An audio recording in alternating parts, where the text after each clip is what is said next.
Baik, pendengar Radio Republik Indonesia Merauke, kami ajak Anda untuk berbincang-bincang bersama Civitas Akademika Universitas Musamus Merauke terkait dengan pembukaan program studi yang baru di Universitas Musamus Merauke adalah program studi pembangunan sosial di Fakultas Ilmu Sosial dan Ilmu Politik Universitas Musamus. Kami bersama dua orang narasumber di sini yang nanti akan menjelaskan bagaimana program studi yang baru ini dibangun atau diadakan di Universitas Musamus. Saya sapa ada Bapak Hubertus Oja, koordinator dari program studi. Selamat pagi, Pak Hubertus. Selamat pagi, Pak. Baik, dan berikutnya juga ada Sekretaris Program Studi Andri Irawan. Selamat pagi, Pak Andri. Selamat pagi, Bapak. Mungkin yang pertama Pak Hubertus bisa dijelaskan kepada masyarakat kita tentang program studi pembangunan sosial ini. Ini kan baru berada di Universitas Musamus. Nah, keberadaannya ini semacam apa di Universitas Musamus kita? Silakan Pak. Baik, Assalamualaikum warahmatullahi wabarakatuh. Selamat pagi untuk kita semua. Salam. Pertama-tama kami ucapkan terima kasih kepada RRI Merauke yang telah memfasilitasi kami dari tim pembangunan sosial Fakultas Ilmu Sosial Politik Universitas Musamus Merauke untuk memperkenalkan program studi baru sekaligus mempromosi program studi baru ini untuk masyarakat Kabupaten Merauke, Asmat, Bovendigul dan sekitarnya. Secara singkat bahwa program studi pembangunan sosial ini merupakan program studi yang pertama di wilayah timur Indonesia dan program studi yang pertama juga di Fakultas Ilmu Sosial Ilmu Politik yang kajiannya itu lebih mengarah kepada kajian-kajian sosial. Keberadaan program studi ini awalnya dirancang, dibuat dokumen program studinya sejak beberapa tahun yang lalu, namun karena ada terkendala halangan secara administrasi, maka beberapa tahun terakhir ini atau bulan-bulan terakhir ini baru dicapai. Akhirnya sekitar pertengahan bulan Januari kemarin diterbitkan SK pembentukan program studi yang ada di Fakultas Ilmu Sosial Politik dengan nama program studinya program studi pembangunan sosial. Tujuan pembentukan program studi ini semata-mata untuk membantu pemerintah baik pemerintah pusat maupun pemerintah daerah untuk mempercepat pembangunan di wilayah-wilayah daerah. Khususnya kita tahu Merauke ini merupakan daerah perbatasan langsung, maka dengan program studi ini setidaknya itu bisa membantu pemerintah daerah, pemerintah pusat untuk mempercepat pembangunan khususnya di wilayah-wilayah perbatasan dengan orientasi utamanya itu bagaimana untuk memanfaatkan, mengoptimalkan potensi-potensi lokal yang ada khususnya di wilayah-wilayah perbatasan. Kemudian untuk konsentrasi sendiri, program studi ini memiliki 3 konsentrasi, yaitu pertama terkait dengan konsentrasi yang berhubungan dengan kebijakan sosial, kemudian konsentrasi kedua berkaitan dengan pemberdayaan masyarakat, dan konsentrasi ketiga berkaitan dengan tanggung jawab sosial. Artinya di mana kita tahu poin ketiga ini atau konsentrasi ketiga ini, kita tahu bahwa Merauke ini akhir-akhir ini kan banyak sekali perusahaan-perusahaan yang masuk di Merauke ini dalam hal pemanfaatan lingkungan, pemanfaatan sumber daya alam, maka setidak-tidaknya ada peran perusahaan tidak hanya untuk memanfaatkan potensi lingkungan yang ada atau alam yang ada, tapi punya tanggung jawab sosial untuk kehidupan masyarakat di sekitar area perusahaan. Oke, Pak Oja, kalau masyarakat bertanya apa pentingnya pembukaan prodi yang satu ini dan potensi apa sih yang coba digali dari pembukaan prodi yang baru ini di Kabupaten Merauke ini? Ya, baik. Jika ada pertanyaan demikian, apa potensinya? Bahwa kita tahu Merauke ini memiliki sejumlah potensi, baik sumber daya alamnya maupun sumber daya sosialnya. Bahwa suatu pembangunan itu tidak hanya serta-merta yang kita kejar itu fisik. Karena kita tahu bukti sekarang ini banyak sekali program fisik yang dibuat pemerintah dalam melalui proses pembangunan belum menjamin tingkat kesejahteraan masyarakat. Maka untuk mempercepat pembangunan dalam rangka mewujudkan kesejahteraan masyarakat itu yaitu melalui pembangunan sosial. Karena sosial itu merupakan bagian dari entitas masyarakat yang perlu kita bangun untuk mempererat hubungan sosial dalam rangka mendorong pemerintah, berkolaborasi dengan pemerintah untuk mempercepat pembangunan daerah. Nah, itu penting. Potensi yang ada kita Merauke ini kan banyak sumber daya alam yang belum dikelola dengan baik. Ada yang sudah dikelola, tapi tidak semua dikelola dengan baik. Maka dengan adanya program studi ini, paling tidak kita bisa memetakan di mana wilayah-wilayah berpotensi yang bisa kita gunakan untuk mendukung pembangunan bagi suatu daerah melalui pemanfaatan sumber daya alam yang ada. Oke. Kalau dilihat dengan pembukaan program studi yang baru ini, minat adik-adik kita atau mahasiswa kita kepada program studi yang baru ini seberapa optimis Civitas Akademika dari Musamus ini melihat pembukaan program studi yang baru ini? Ya, kita berusaha untuk optimis saja, karena kita sudah sebelum kita career ini, kita sudah melakukan berbagai aktivitas di luar melalui promosi-promosi, melalui media sosial, bahkan juga minggu-minggu terakhir kita sempat turun-turun ke sekolah-sekolah yang ada di sekitar Kabupaten Kota Merauke dan juga yang ada di pinggiran kota. Dan kita dari sisi antusias siswanya, kami punya keyakinan sendiri bahwa pasti ada minat. Dibuktikan melalui jalur promosi kemarin bahwa kita lihat bahwa kemarin waktu penerimaan CPNS di provinsi Papua Selatan sendiri ada satu formasi yang mensyaratkan ijazahnya itu pembangunan sosial ada. Nah, itu kan bagian dari nilai jual juga, nilai jual untuk masyarakat toh, bahwa secara peluang kerja dia punya tempat. Nah, yang kedua, kalau toh ke depan juga ada kurang berminat di bagian pemerintahan, ada juga di bagian agen pemberdayaan sosial. Nah, bisa sebagai analis kebijakan atau kemudian bisa juga sebagai penggerak pemberdayaan masyarakat. Kita tahu di sini kan banyak sekali perusahaan-perusahaan itu perlu tenaga kerja yang sifatnya base skillnya itu berasal dari pembangunan sosial, itu pasti. Karena kita ambil contoh saja di Kalimantan, kita coba berkiprah dari sana, dari UGM di Kalimantan, itu contoh di Kalimantan di Mula Warman sama juga daerah perbatasan, tapi program studi itu banyak sekali peminatnya. Nah, itu menjadi concern kami bahwa kami yakin bahwa ke depan minat pasti ada. Nah, gitu. Baik, saya ke Sekretaris Program Studi dulu Mas Andre. Kalaupun demikian, apa yang perlu diketahui sama adik-adik kita atau tim masyarakat kita atau juga calon-calon mahasiswa ini jika punya minat terhadap program studi yang satu ini?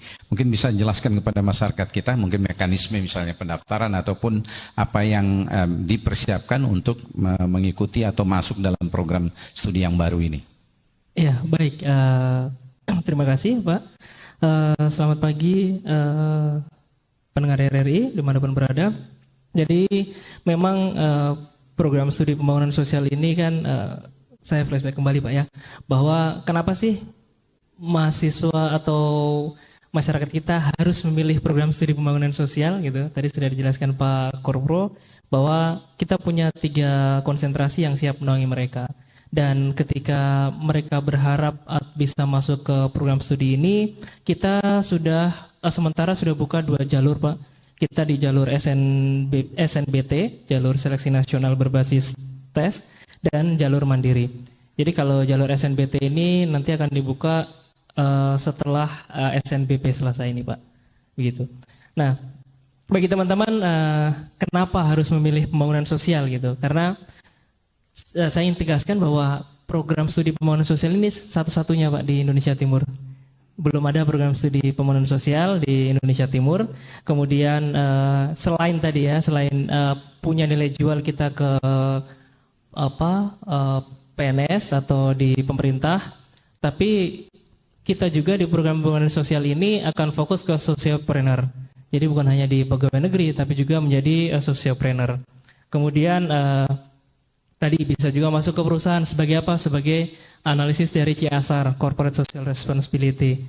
Bagaimana perusahaan mampu mengelola sumber daya dengan baik tanpa harus menafikan ada masyarakat yang ada di sekitarnya.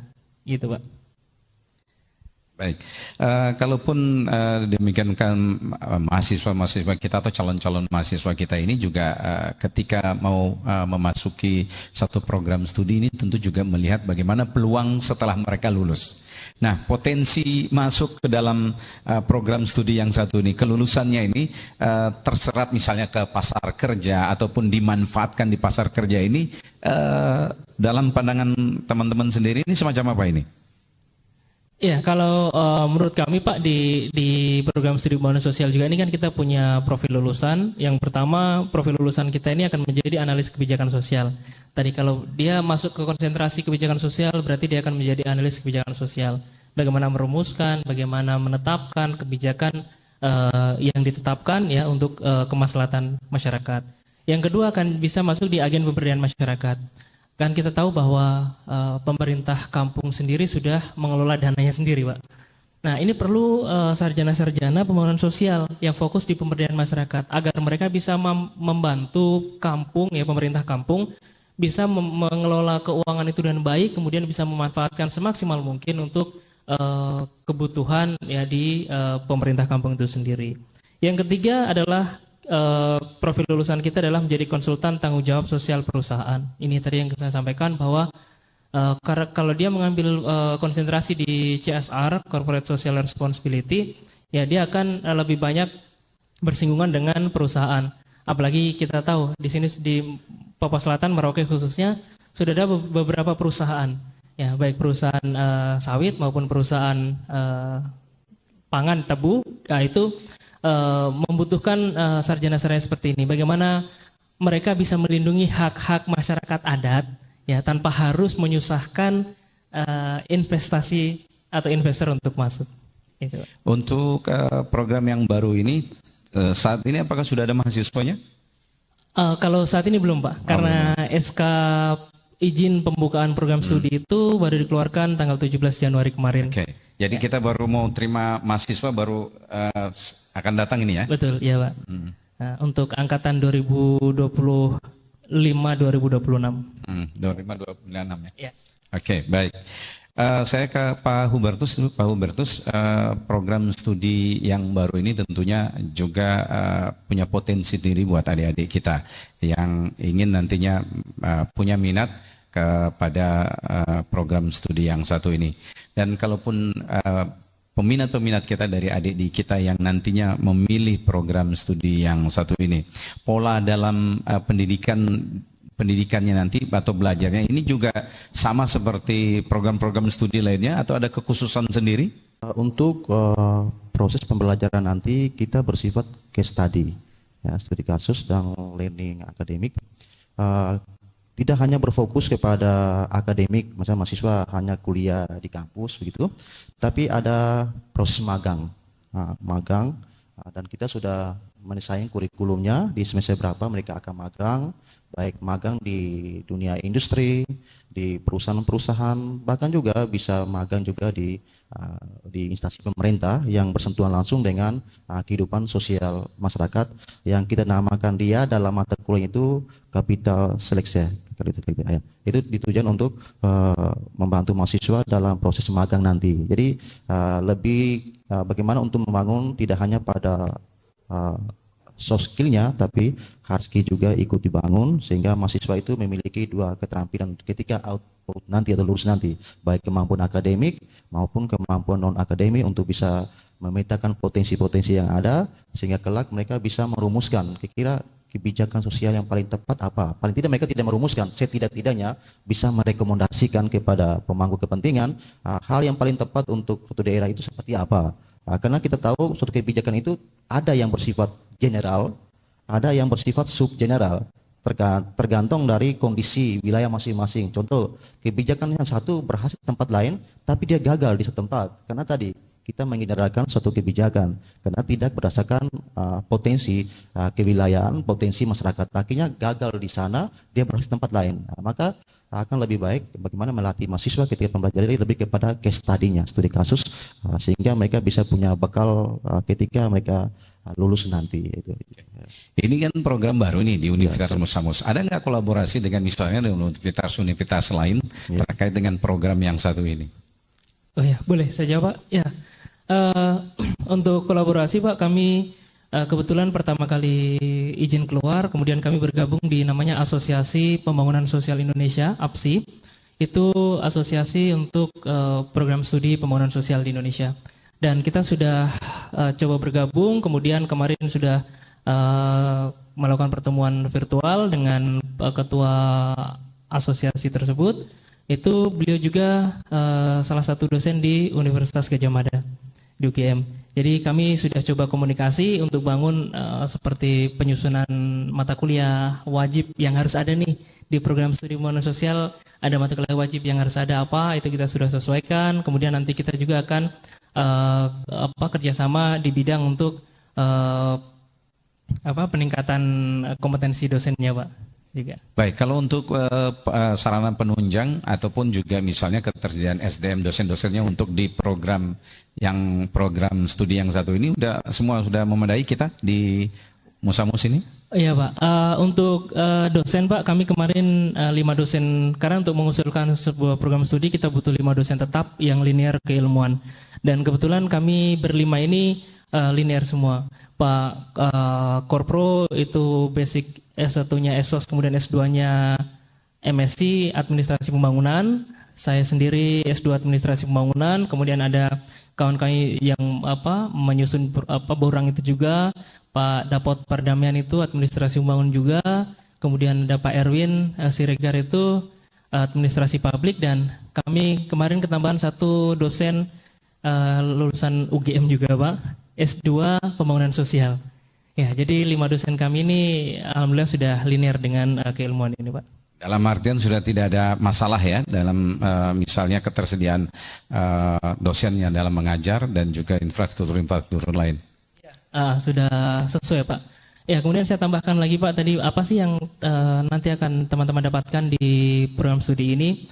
Sebenarnya untuk pembelajaran perkuliahan akan sama dengan program studi yang lain, tapi kami punya namanya program membangun desa kampung itu melalui KKN tematik.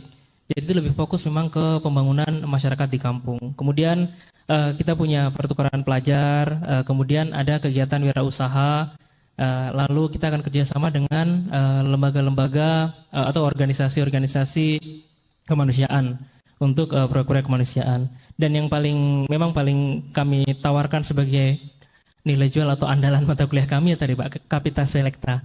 Itu magang bersertifikasi yang akan diberikan ke perusahaan-perusahaan atau lembaga-lembaga yang memang siap menerima mahasiswa kami. Itu. Oke, kalau kita menyinggung soal misalnya pembiayaan per semester di situ, bisa terbuka di sini?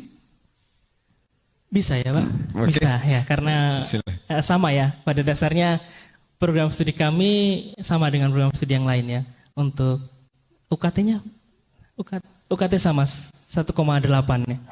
Ya, estimasi itulah Pak, kalau tidak naik. Oke, jadi proses misalnya mahasiswa ingin masuk ke program studi yang baru ini juga melalui mekanisme tes seperti biasa ya? Sama Pak, iya mekanisme sama tadi.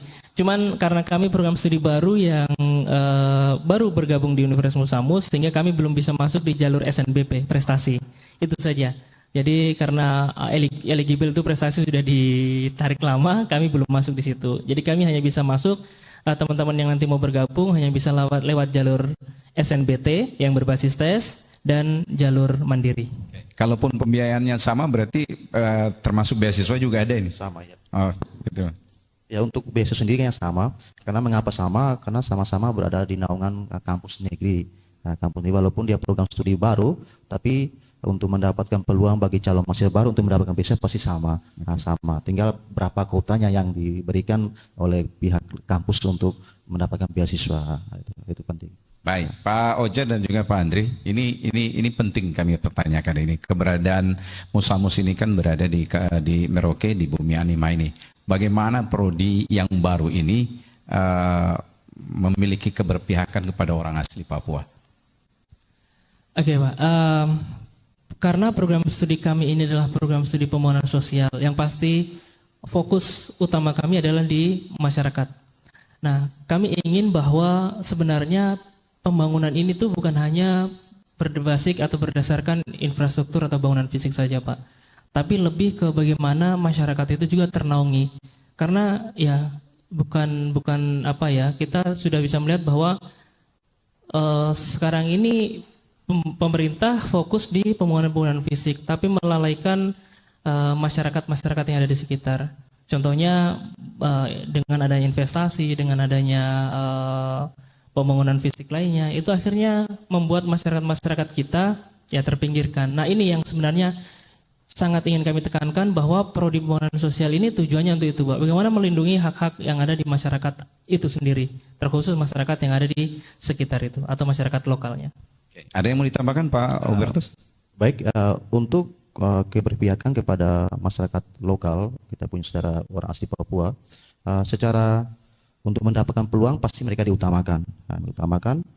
Baik ada jalur kekhususan maupun untuk mendapatkan beasiswa nanti pasti mereka diutamakan nanti sisanya itu baru kepada non untuk proses perhatian kita bahwa kita akan lebih fokus kepada saudara kita yang orang asli Papua, bagaimana untuk memberdayakan mereka sehingga paling tidak mereka bisa membangun diri mereka sendiri, tapi juga membangun orang lain. Orang lain di sini dalam arti mereka punya saudara, mereka punya sahabat, teman, untuk bagaimana untuk bisa hidup ke arah yang lebih baik. Oleh karena itu program studi ini menawarkan bagaimana ketika kelak ada peminat nanti, ada mahasiswa yang bergabung, kita akan lebih fokus bagaimana untuk memperkuat skill-skill yang dimiliki oleh saudara kita orang asli Papua, supaya mereka bisa lebih cepat untuk membangun, tidak hanya sebagai penonton, tetapi mereka juga ikut terlibat penuh dalam setiap tahapan pembangunan yang ada. Itu penting. Ada cara apa? Ya, melibatkan mereka setiap proses pembangunan yang ada. Itu pentingnya dengan cara mengenali kebutuhan mereka seperti apa yang mereka inginkan. Itu yang kita harus jawab.